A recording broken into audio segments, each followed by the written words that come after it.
La conservación y restauración del patrimonio religioso abarca las grandes obras, pero también a las más discretas y escondidas. Es el caso de la recuperación realizada en la iglesia de Santiago el Mayor de un retablo de autor desconocido que ha concitado el interés del párroco, restauradores e historiadores del arte por devolverle el esplendor de siglos atrás.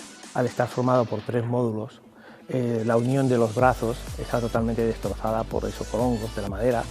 Había sido restaurada, incluso habían rematado toda esa parte con yeso. Y luego todo eso había estado repintado y los pies exactamente igual. Entonces eso ha sido lo más complejo, el sanear todo eso y hacer todo el bloque para que realmente esté como está ahora. Los premios Hispania Nostra colocan a Toledo en el centro de la cultura de la conservación y la restauración del patrimonio. La reina Doña Sofía entregó estos reconocimientos en el Museo Sefardí, entre ellos el otorgado al yacimiento arqueológico de Guarrazar, un ejemplo de recuperación patrimonial desde la iniciativa privada. No se tienen en cuenta que estos bienes naturales y culturales son más que una bella postal o unas viejas piedras. Son nada menos que la herencia de nuestros antepasados, que la modelaron, los construyeron como parte de una identidad comunitaria que preservaron para las generaciones posteriores y que además pueden constituir un importante recurso social y económico. El Centro Cultural San Marcos acoge una nueva exposición del artista plástico Alberto Romero. Alfonso X, 3 culturas, un rey, nos invita a hacer un recorrido histórico por los diferentes ámbitos de la vida del monarca. Más de 40 piezas llenas de color y vida que nos adentran en la corte del rey sabio, sus conquistas y su aspecto más intelectual, una original visión del siglo XIII y del rey de Castilla que no nos dejará indiferentes.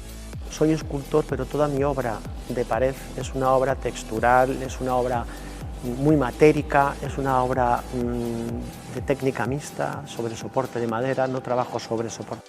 El Hospital Nacional de Parapléjicos presenta un nuevo manual de buenas prácticas de humanización en lesión medular. Dirigido a profesionales, pacientes y familiares, establece las líneas necesarias para abordar a las personas más allá de su enfermedad y devolverles la ilusión y también la vocación a los sanitarios. Un manual acompañado de una exposición itinerante en la que ambas realidades conviven y nos hablan de su día a día.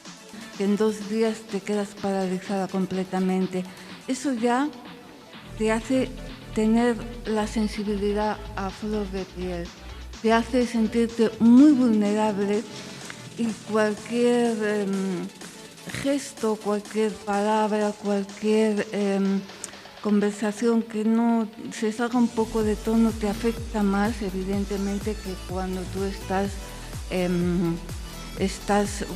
más fuerte.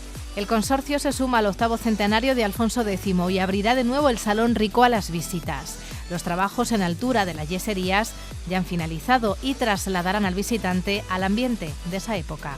El siguiente paso que estamos dando es que se ha quitado todo el andamiaje donde los restauradores estaban desde los 10 metros de altura restaurando hacia abajo todas las yeserías. Ya se ha quitado ese andamio y ahora desde abajo podemos tener una perspectiva que vemos toda la grandiosidad en obras todavía, pero toda la grandiosidad del espacio. Desde la calle Alfonso X hasta la calle de la Plata, abarcando además toda la plaza de Amador de los Ríos y San Ginés, 2.000 metros cuadrados era la superficie que ocupaba el complejo termal romano de la ciudad de Toledo, uno de los más monumentales del imperio. Las obras de rehabilitación de un edificio en la calle Navarro Ledesma han posibilitado la aparición de nuevas piscinas, que confirman la hipótesis del proyecto de investigación del consorcio, iniciado en el año 2014. Un descubrimiento con el que abrir hoy Zoom. No se vayan, esto no ha hecho más que empezar. Ni hallazgo, ni sorpresa, ni tesoro, sino la constatación de años de investigación científica. La piscina encontrada en las obras de rehabilitación de un edificio ubicado en la esquina entre las calles Alfonso X y Navarro Ledesma no hacen sino confirmar lo que desde hace casi 20 años se lleva investigando por iniciativa del Consorcio de la ciudad de Toledo, uno de los mayores complejos termales romanos de la península. Todos los solares que se han intervenido en el entorno de Amador de los Ríos forman parte de un único complejo.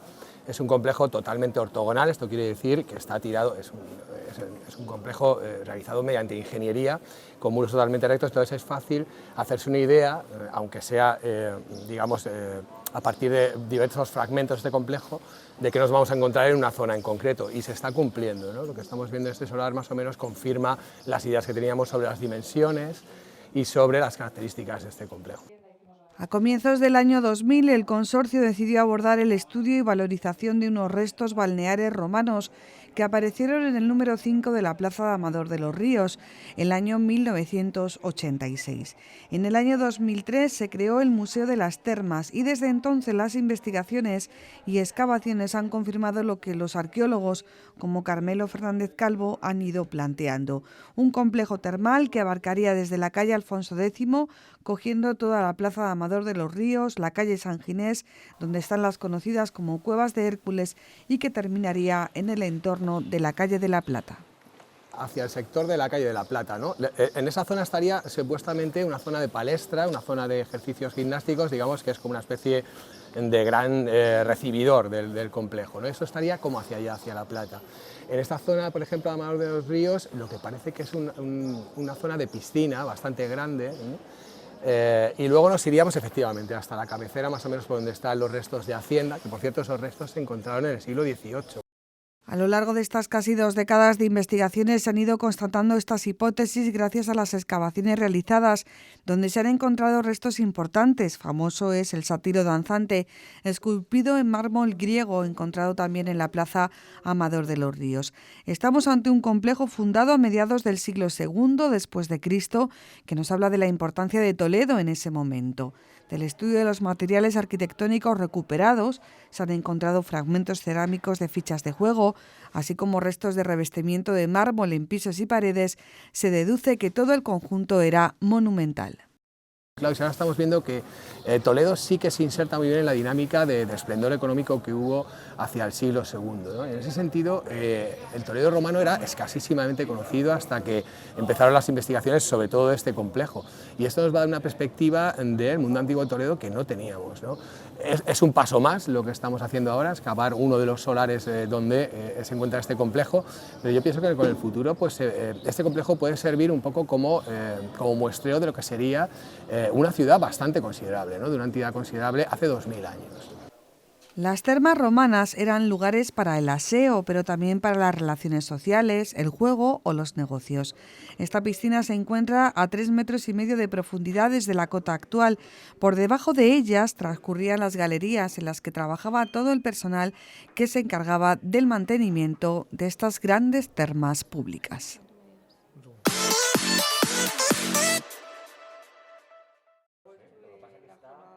Su restauración ha sido uno de los principales proyectos culturales de la legislatura y mientras se completa, el consorcio vuelve a abrir las puertas del Salón Rico tras el éxito del Abierto por Obras. Ahora las visitas ofrecen una nueva perspectiva ya sin andamios y con la yesería en todo su esplendor. El siguiente paso que estamos dando es que se ha quitado todo el andamiaje donde los restauradores estaban desde los 10 metros de altura restaurando hacia abajo todas las yeserías. Ya se ha quitado ese andamio y ahora desde abajo podemos tener una perspectiva que vemos toda la grandiosidad en obras todavía, pero toda la grandiosidad del espacio. Su historia es azarosa, pero en este salón los Trastámara recibían a los nobles y celebraban fiestas a las que seguramente acudiría Alfonso X el Sabio. Ahora, en su 8º centenario, el visitante podrá trasladarse al ambiente de la época. La posibilidad de conocer de la mano de expertos precisamente el Salón Rico, una vez que han finalizado los trabajos de recuperación y restauración de esas magníficas yeserías que se encuentran en este espacio tan emblemático de nuestro casco histórico. Las visitas serán de martes a sábado a las 12:30 de la mañana y a las 7 de la tarde y los domingos solo por la mañana. No será necesario reserva previa. Además, el Salón Rico acogerá varias actividades para escolares con motivo de la Feria del Libro. Esta semana se adjudicará el siguiente paso de las obras que empezarán tras el Corpus. El proyecto final concluirá el año que viene.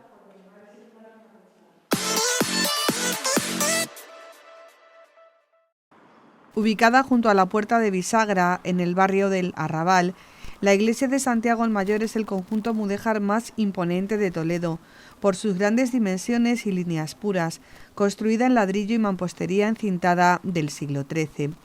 La majestuosidad de este conjunto incluye obras de arte más discretas, que no llaman la atención a primera vista, pero que son parte indivisa del conjunto. Es el caso de este pequeño retablo, ubicado en la nave derecha, que llegó a este templo en la década de los 50 del siglo pasado y que ha sido recientemente restaurado por Carlos Galván, una restauración muy compleja por la inexistencia de documentación histórica. Nos enfrentábamos a algo en el que no existe documentación alguna. Únicamente hemos ido encontrando pequeños matices, intentando también buscar la autoría de por lo menos de alguna de las piezas, pero nos ha sido totalmente imposible, puesto que no había nada que lo reflejara de una manera muy exacta. Pero sí que hemos tenido una restauración bastante compleja. Tanto los restauradores como el párroco eran conocedores de la importancia de la conservación de este retablo de 3 cuerpos y ático, compuesto por diferentes esculturas y tablas que anteriores párrocos fueron recabando. La primera actuación se centró en la estructura, puesto que a primera vista parecía no tener problemas, pero la acción oculta de xilófagos y la humedad hacían temer por su integridad. Ha estado en otros sitios en el que realmente no se ha cuidado las maneras de poderle conservar. Y sí que todo eso se ha visto reflejado lo que es en la estructura del retablo. Todas las vigas estaban totalmente carcomidas, estaban con ataques de xilófagos, de hongos, y todo eso ha habido que consolidarlo, que ha sido, por decirlo, lo más complejo de toda la restauración. Una vez consolidada la estructura, se acometió la restauración de las esculturas y también de las diferentes tablas. La datación de cada una de las piezas se encuentra entre los siglos XV a XVIII. El abrazo de San Joaquín y Santa Ana, la Anunciación, el Ecce Homo, San Antonio, San Luis y San José, todos de autor desconocido, conforman la iconografía de este conjunto. Rematando el retablo, en el ático, encontramos una corona del barroco tardío, reutilizada para este lugar. En el centro una piedad y más abajo un gran crucificado en el que ha tenido que realizarse una intervención integral debido a su gran deterioro. Aunque aparentemente visualmente no se veía, pero sí que al estar formado por 3 módulos, la unión de los brazos estaba totalmente destrozada por hongos de la madera. Había sido restaurada, incluso habían rematado toda esa parte con yeso. Y luego todo eso había estado repintado y los pies exactamente igual. Entonces eso ha sido lo más complejo, el sanear todo eso y hacer todo el bloque para que realmente esté como está ahora. Meses de trabajo han conseguido este resultado final que ahora vemos y que se completa con un detallado informe que está realizando la historiadora del arte Dalila del Valle, en el que no solo se incluirá el proceso realizado, sino también la escasa documentación histórica encontrada con ocasión de esta investigación. Un trabajo que servirá como referencia para futuras intervenciones en este conjunto artístico que incentiva el esplendor de Santiago el Mayor, la catedral del mudéjar toledano.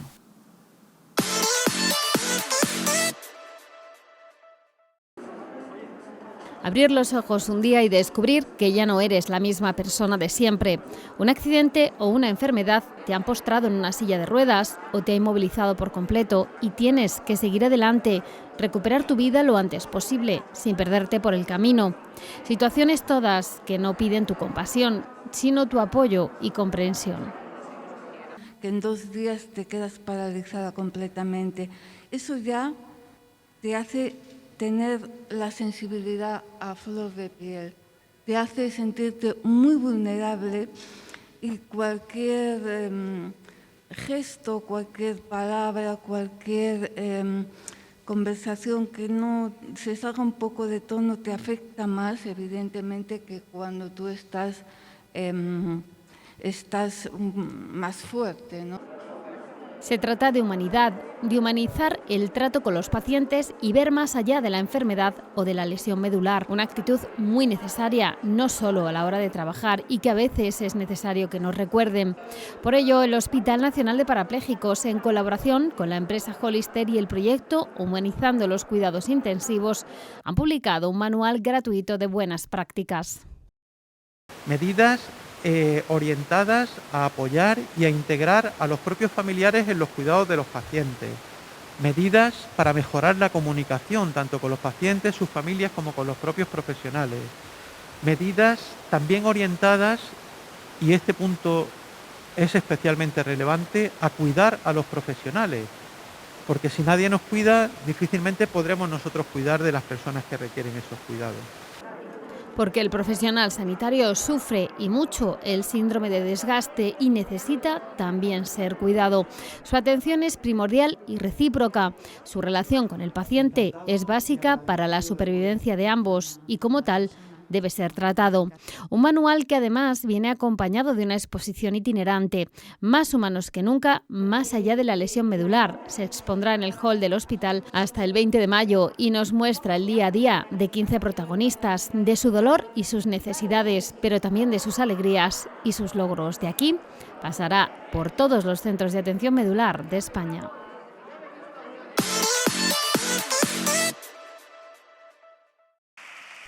La reina Sofía volvió a visitar Toledo en esta ocasión para hacer entrega de los premios Hispania Nostra, que nacieron con el objetivo de reconocer las buenas prácticas relacionadas con el patrimonio cultural y natural.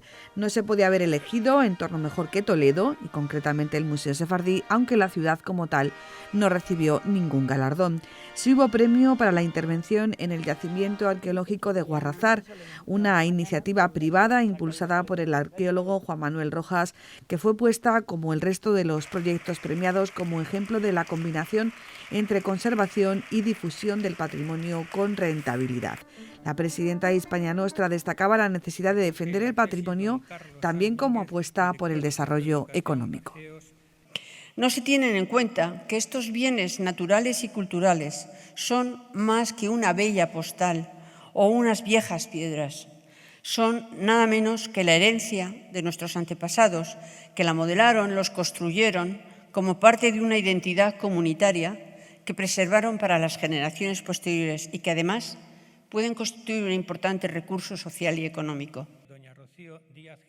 La alcaldesa de Toledo agradeció la presencia de la reina Sofía en Toledo y vinculó el capital patrimonial y cultural de la ciudad con el esfuerzo realizado por la sociedad toledana desde hace siglos y que continúa en la actualidad.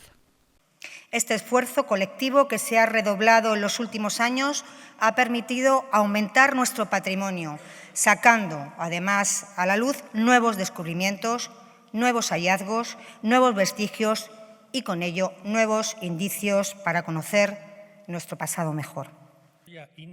Por su parte, el presidente de la Junta reconoció los avances que en materia de conservación y difusión se están haciendo en la capital, con notables descubrimientos en los últimos años, que le llevaron a asegurar que Toledo está en uno de sus mejores momentos patrimoniales. Creo que estamos viviendo, sinceramente, el mejor momento de la historia de la conservación del patrimonio en España y en general en el mundo civilizado. Esta misma ciudad, a lo largo de los siglos, ha visto cómo unas civilizaciones destrozaban lo que había hecho la anterior para construir o al revés. E incluso no hace tantas décadas que se usaban las piedras de los monumentos para hacer chalés o para construir otro tipo de cosas. Hoy estamos en un momento verdaderamente impresionante, aunque evidentemente queda mucho camino por recorrer. El Museo Sefardí acogió la entrega de estos premios de las ediciones 2018, 2019, 2020 y 2021, ya que se tuvieron que aplazar por la pandemia. Entre los premiados, la restauración del Pórtico de la Gloria, de la Catedral de Santiago, el mencionado yacimiento de Guarrazar en Guadamur o la restauración del Oratorio del Partal y Casa Astasio de Bracamonte en la Alhambra.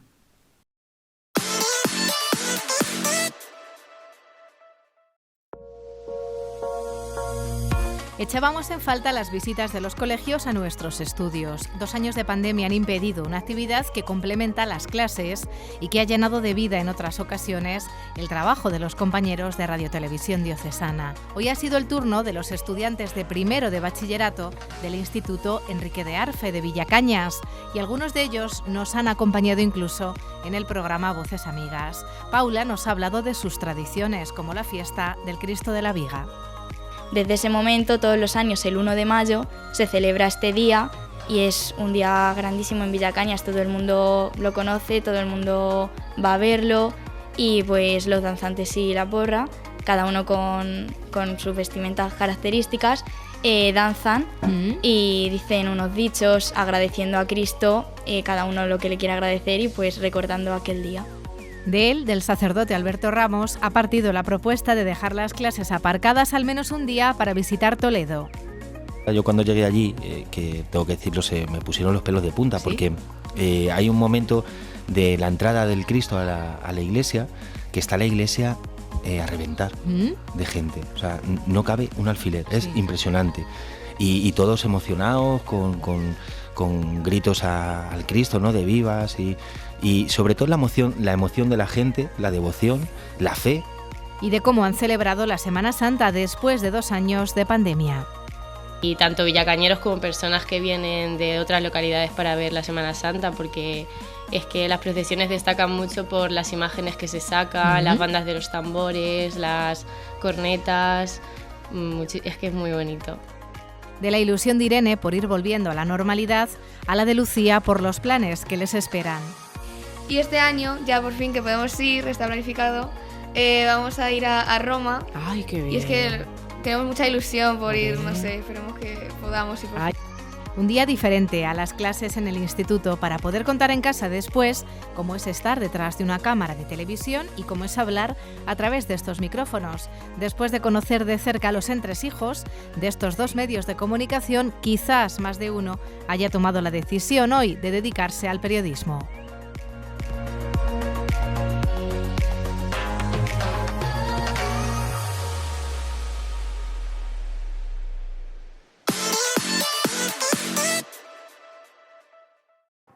Una exposición llena de color, vida y alegría. Es el universo del rey Alfonso X el Sabio desde la perspectiva de Alberto Romero, que expone en el Centro Cultural San Marcos hasta el próximo 22 de mayo. La Duquesa de Alba, Cervantes, el Greco o el Siglo de Oro son algunas de las temáticas de muestras anteriores de este artista plástico que bebe de la historia para crear. Porque desde hace más de 20 años estoy especializado y me apasiona la historia, soy un gran estudioso de la historia, y entonces bueno, pues con mi humilde arte pongo en alza, pongo con mayor motivo en relieve y saco un poco los ilustres personajes que tiene esta historia tan grandiosa que es España, ¿no? Un amplio recorrido por la vida y obra del monarca.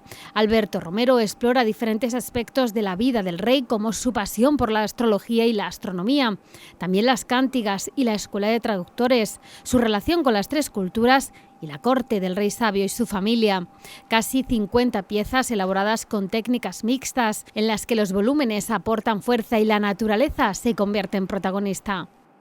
Soy escultor, pero toda mi obra de pared es una obra textural, es una obra muy matérica, es una obra de técnica mixta, sobre soporte de madera, no trabajo sobre soporte de tela, porque el proceso de mi obra tiene un proceso de secado, de prensado, trabajo con infinidad de materiales, me lo paso y me divierte tremendamente y respeto mucho al personaje.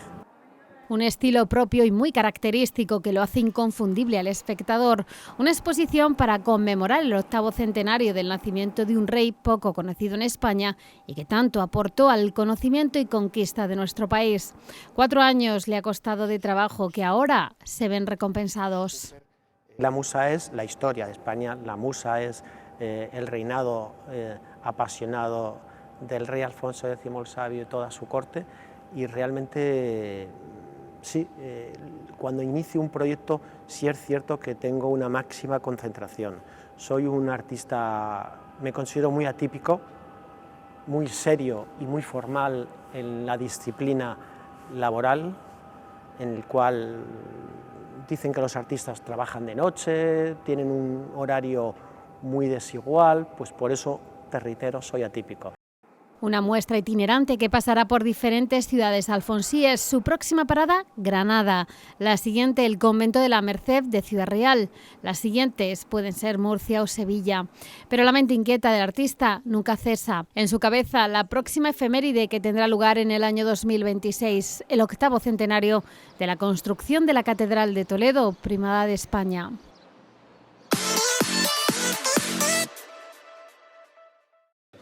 Tan difícil el reto que nadie se había atrevido a afrontarlo hasta ahora. Los Santos Inocentes es una de las grandes novelas del siglo XX y su envergadura se agiganta ante el desafío de llevarla a las tablas de un teatro. Personajes extraordinarios, gozosos, más vivos y complejos, en la piel de actores como Pepa Pedroche, Jacobo Dicenta, Luis Bermejo y, cómo no, el gran Javier Gutiérrez. Mucho orgullo del trabajo que hemos hecho, del equipo que hemos configurado. También la percepción de que había mucha expectación y muchas ganas de ver este texto desde otro sitio y la verdad, pues tanto yo como toda la compañía estamos muy emocionados y muy emocionadas de poder llevar este texto y estas palabras de Delibes al escenario. El Teatro Auditorio El Greco acogerá el domingo a las 7 el esperado montaje de la obra de Miguel Delibes, con adaptación de Fernando Marías y Javier Hernández Simón. Creo que es un espectáculo que, más allá de la carpintería teatral, que la tiene, hay un trabajo de espacio sonoro, de luz, de música muy hermoso. Había que, bueno, lo importante realmente es poner en escena los conflictos, ¿no?, de los personajes. Y es que esta semana la cultura se vive a lo grande en Toledo y la música cobra especial protagonismo.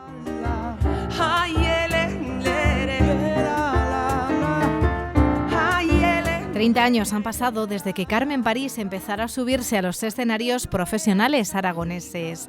15 desde que se trasladó a Madrid y empezó a grabar sus propias canciones. En síntesis, celebra estos hitos, reuniendo un ramillete de las más significativas canciones de sus 4 discos múltiplemente galardonados. Una gira que la trae a Toledo este sábado. Se subirá al Rojas a las 8 de la tarde, pero antes...